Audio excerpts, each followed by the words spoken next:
It is a StarCraft-based RTS game with pocket economy, face cam, there are peasants which turn into buildings. From Command and Conquer it takes in-field pickups like resource crates and medkits. There are buildings to occupy with infantry, the rubber frame is selecting the entire army instead of being limited to packs. The original ideas are combining houses and the secondary resource into one building, and forcing territory spread by tracking the heat load on a square grid, giving big penalties to heat-dependent buildings in the overheated squares. The story is full of cool buzzword writing. So, Microsoft was ordered to break up by court, and now Naver, Alibaba and Yandex fight over their assets. You mine space on Optanium and space crypto. The campaign even tracks the story stonks. It is 12 missions long and is fun enough, with a couple of cool gimmicky maps. Despite the levels having resource crates, the winning strategy is closer to Dune 2. Wait and defend while accumulating an army and then attack. But since defense towers are literally useless, even peasants destroy them, and they demand non-craft costs investment and have to be spread out due to them generating heat, you need to defend with the units, which will become the attacking force. So that actually makes it closer to Dune 2 on Sega. Instead of useless towers, it's better to invest into multiple repair stations, which have AoE repair for a price, but also send projectiles, so the farther away your army from your base, the longer will you wait for a repair. The units have very low time to kill and take long time to be produced, even with several factories working in parallel, which isn't helped by the super dummy unit AI. Being made on the RAM and gun engine, the game already offers wonky pathfinding and collisions. The units have no stances and they are easily baitable by AI units to walk away from your base to the other side of the map. The building exits are blockable, so if you don't plan good, you basically just lost your investment. There is no visible walkability grid when you place the buildings. The ending is okay, but you can consider it a cliffhanger. You finish your own current contract, but it reveals new information about the future events of this world,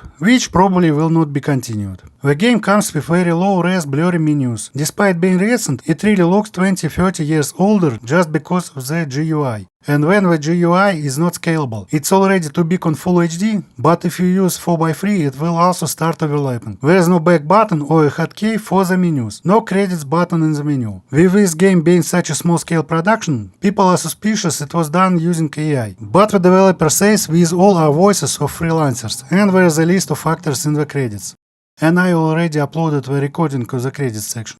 You can have as many save files as you want, and the game shows Windows window to manage them, but the load menu only shows the first 10 files ordered by the file name. The Steam overlay doesn't work. There's no graphics options, and you cannot disable blur, bloom, vignetting, chromatic aberration, and whatever else Instagram slope filters the game uses, despite being on an in-house engine instead of Unreal Slope. The overall picture is so blurry and fuzzy, it really ages the game immensely. Instead of looking modern, high-res and crisp, it looks like something from early outs released on PS2, which couldn't even run games above 2040i in the age of 1280 by 1024. The FAV is a bit low and there's no way to increase it either. The game has a ton of minor bugs. Playing the campaign on easy, it is not that bad, but even going for the achievements on the same easy difficulty, it starts to really grate on the nerves. Like, the rubber frame has about 10% chance of literally not working and doing nothing. Giving an RMB command to a unit will not work several times in a row. And when it works, it will send the unit to the previously clicked location you sent our units to, despite you already clicking 10 times more in this place. The units ignore orders, especially when you need to focus the attack, and that in itself is really hard to perform because of the hitboxes. The game really doesn't understand attack orders and want to issue walk into the enemy order instead. The feedback on click is not clear. Attack confirmation and walk confirmation look borderline the same. When attack moving, units don't want to attack buildings, and this is not CNC. You don't have engineers to still hull the enemy base. Units have the XP gouge, but that virtually does nothing, especially not with such low TTK. No one comes out of here alive. The basic units tooltip says it has the cryptojack ability. It does not, only some grenades. And then you can buy multiples of the same upgrade for the multiplied price, but receive only one upgrade. Effectively, the game has a bug button to destroy your own resources. One of the achievements is bugged. The hard difficulty was added later, so the achievement trigger moved to it, but the description of the achievement was not fixed to represent the new reality. The game has cool music, cool writing, cool design, cool art, pretty cool voice acting, but what people call UX is way unfinished.